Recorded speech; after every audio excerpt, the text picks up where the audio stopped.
Bismillahirrahmanirrahim. My dear students, today we will revise few important themes and SCQs from the topic of transportation accidents.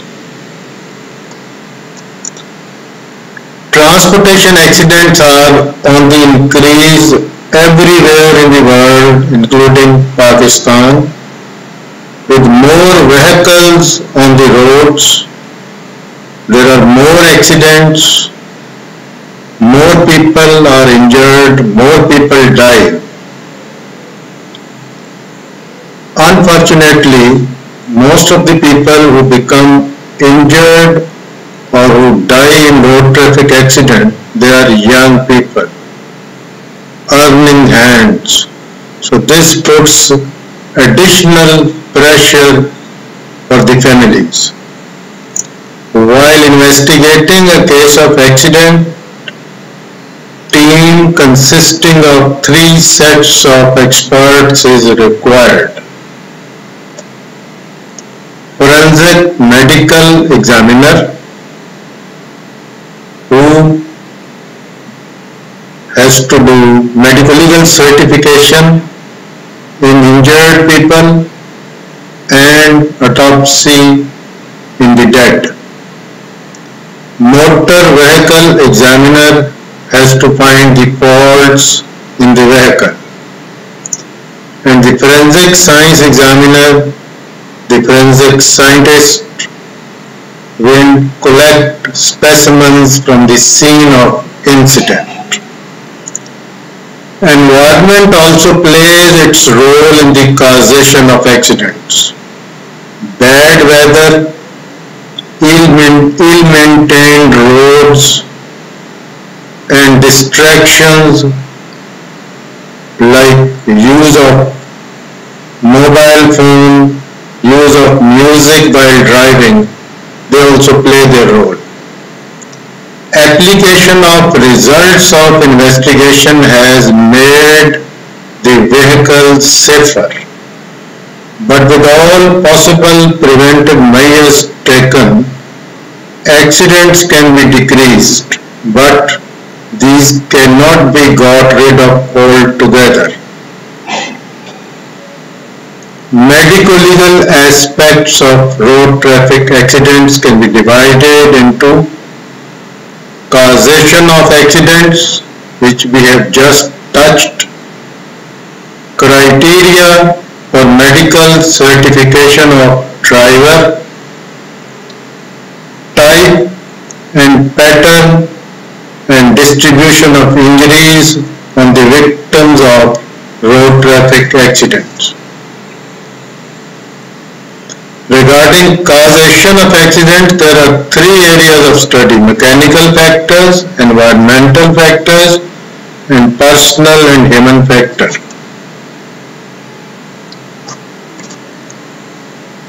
There can be a question, SEQ, what is the criteria for medical certification of a driver?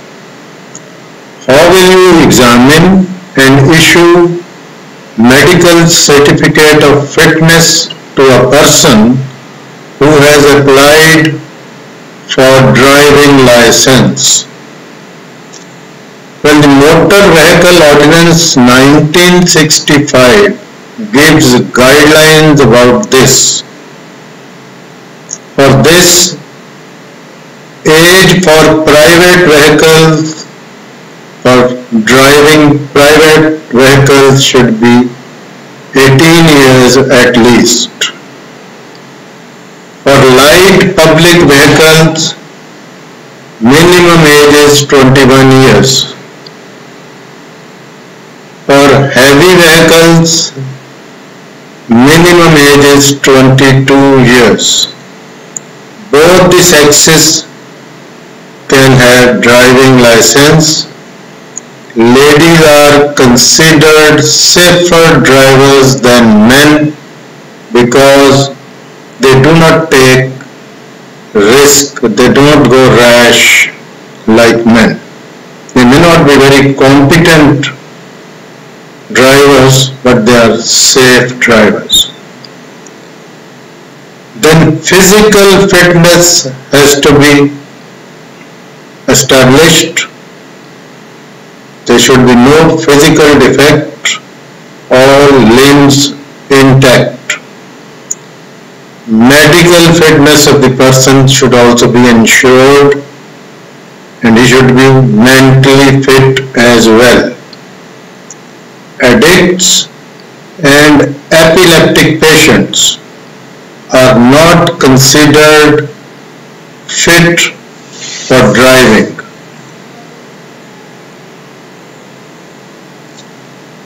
The medical practitioner, the doctor, has to fill up a pro forma when he or she issues medical certificate of fitness to a driver.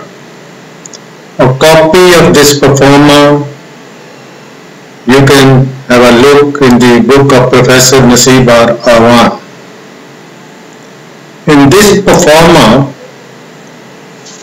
first thing which has to be commented is the age of the person. Number two, whether he is suffering from epilepsy, vertigo or any mental illness. If so, he or she is not issued medical certificate. There should not be any acute heart or lung disease on examination.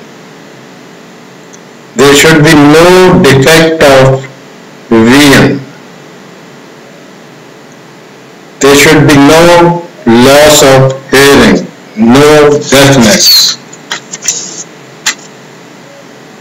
There should not be any physical deformity which makes the person handicapped to drive a vehicle.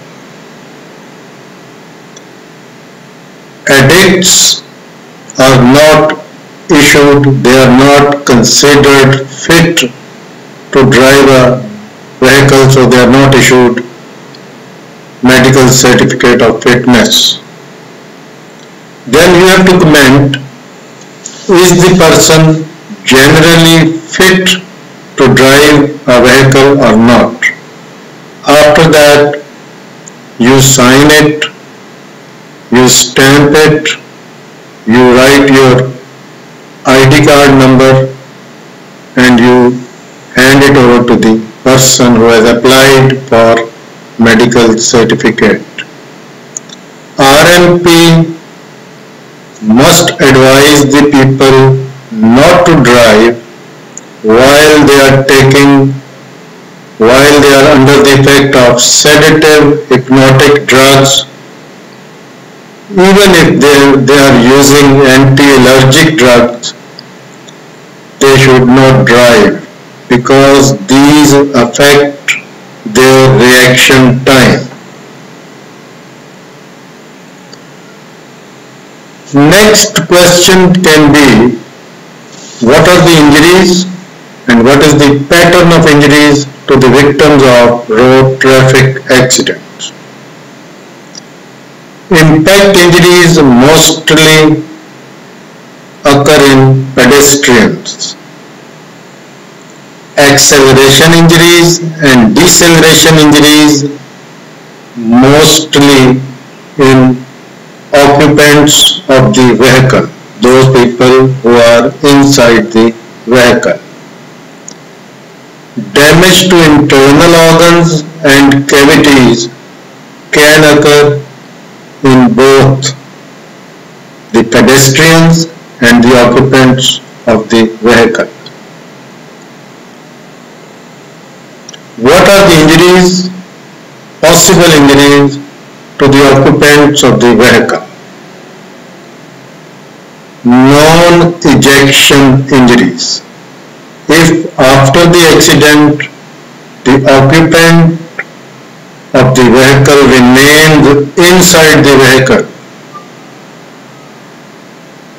the structures fitted inside the vehicle like steering wheel, dashboard, windscreen, they can produce injuries on the body of that person. If the door opens and he falls out of the vehicle after the impact, he sustains secondary injuries after falling on the road, which are run-over injuries. Another vehicle may pass over his body. These injuries are of dragging type. If the impact is frontal or deceleration suddenly occurs, there are deceleration injuries. Suppose a vehicle is traveling at a speed of 100 km per hour and suddenly it strikes another vehicle and it stops. There is sudden deceleration. The injury on the occupants will be on parts of the body like scalp, face, chin, chest, hip, knees and legs. This picture shows imprint abrasion due to radiator grill of a car on the forehead of a person. This picture shows lacerated wound on the forehead due to windscreen injury.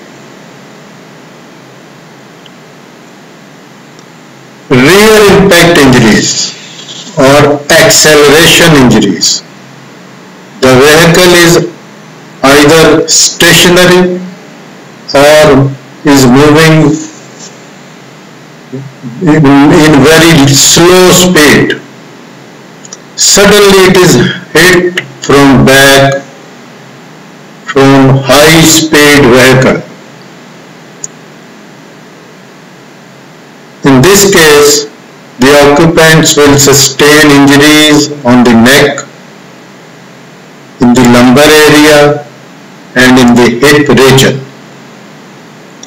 When there is impact from behind, there is overextension, hyperextension of the neck. If the impact is lateral from the side, the middle part of the body is involved and injuries occur in the middle part of the body. These injuries are of crash type. Now, what are the possible injuries to the pedestrian of the vehicle? Primary impact injuries, pedestrian can sustain. Secondary impact injuries, pedestrian can sustain. Tertiary injuries. Primary impact injuries are those injuries which are due to directly hitting the part of the vehicle to the person who is crossing the road. Classical injury is bumper injury. In an adult person, there is injury on the upper part of the leg due to impact by the bumper. There is open wedge-shaped fracture of tibia. This is called bumper fracture. Along with that, the adult person will sustain injuries on the thighs and hips. Secondary impact injuries. If the person falls on the ground, he will have bruises, abrasions and lacerations on the face and on the head. Tertiary injuries are mainly run-over injuries. When person falls on the road, another vehicle may pass pass over his body, and these are of dragging types. At times there are burn injuries. These may occur if the vehicle catches fire. At times you get note on seat belt syndrome, on whiplash injury. What is seat belt syndrome? Seat belt is used so that when there is an accident, person does not fall out of the vehicle. But few injuries are because of use of this seat belt. These injuries are called seat belt syndrome. Because of shoulder strap, there are injuries on the chest, injury on the heart, on the lungs. And because of lap strap, there are injuries on the lower abdomen, injuries on the pelvis, and injury on the lumbar spine. This is called seat belt syndrome. Injuries due to use of seat belt. Whiplash injury. When vehicle is hit from back, there is hyperextension of the neck, and when there is sudden deceleration, there is hyperflexion of the neck. This leads to fracture of C5 and C6 vertebrae. This is called whiplash injury. Various parts of the vehicle have been shown in this picture. Driver sustains the typical injuries, and various parts like bumper, headlights, they hit the pedestrian. Railway accidents, well, you can study yourself. Air traffic injuries, very important, but these are more important at postgraduate level. You can study it yourself. Legal issues in transportation accidents, but before that, what are the typical injuries to the driver of a vehicle who is driving vehicle? He sustains injury on the forehead because of windscreen. There may be a laceration. If pieces of windscreen strike his forehead, he sustains injury which is called bird claw injury. Injury resembles it as if it has been inflicted by a bird claw. Along with these injuries on the forehead, the driver sustains the typical steer column injury on the chest. There is imprint abrasion, fracture of the ribs at the point of maximum convexity. As he tries to apply brakes reflexly, he sustains imprint abrasion on the foot, and there may be fracture of the fibula bone as well. So these are the typical injuries to the driver of a vehicle. Along with that, he can also have coup counter coup injuries. He can also have whiplash injury. Now, what are the legal issues in transportation accidents? First is presumption of survivorship. At times, more than one people of one family die in accident at the same time. So for the purpose of distribution of property, for the purpose of solving inheritance problems, there are few assumptions of law. According to law, younger survives the elder, male survives the female, healthy survives the sick. That means sick person is more likely to die first than the healthy one. Another legal issue can be to give compensation to the victims of road traffic accident or to give compensation to the relatives of the person who has died in road traffic accident.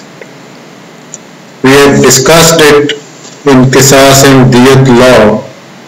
For negligent driving, there is punishment for that. Another legal issue is identity of the person. If many people die, how to do personal identification? We do on the basis of personal effects. If watch of the person is available, spectacles are available, handkerchief available, it can give clue for identity. If ID card is present in the pocket of the individual, you can establish identity from there. Otherwise, blood grouping, dental data, skeletal data also helps. Similarly, fingerprints and DNA fingerprinting, they are very important to establish identity of the person in such cases. Well, we stop here. Thank you very much.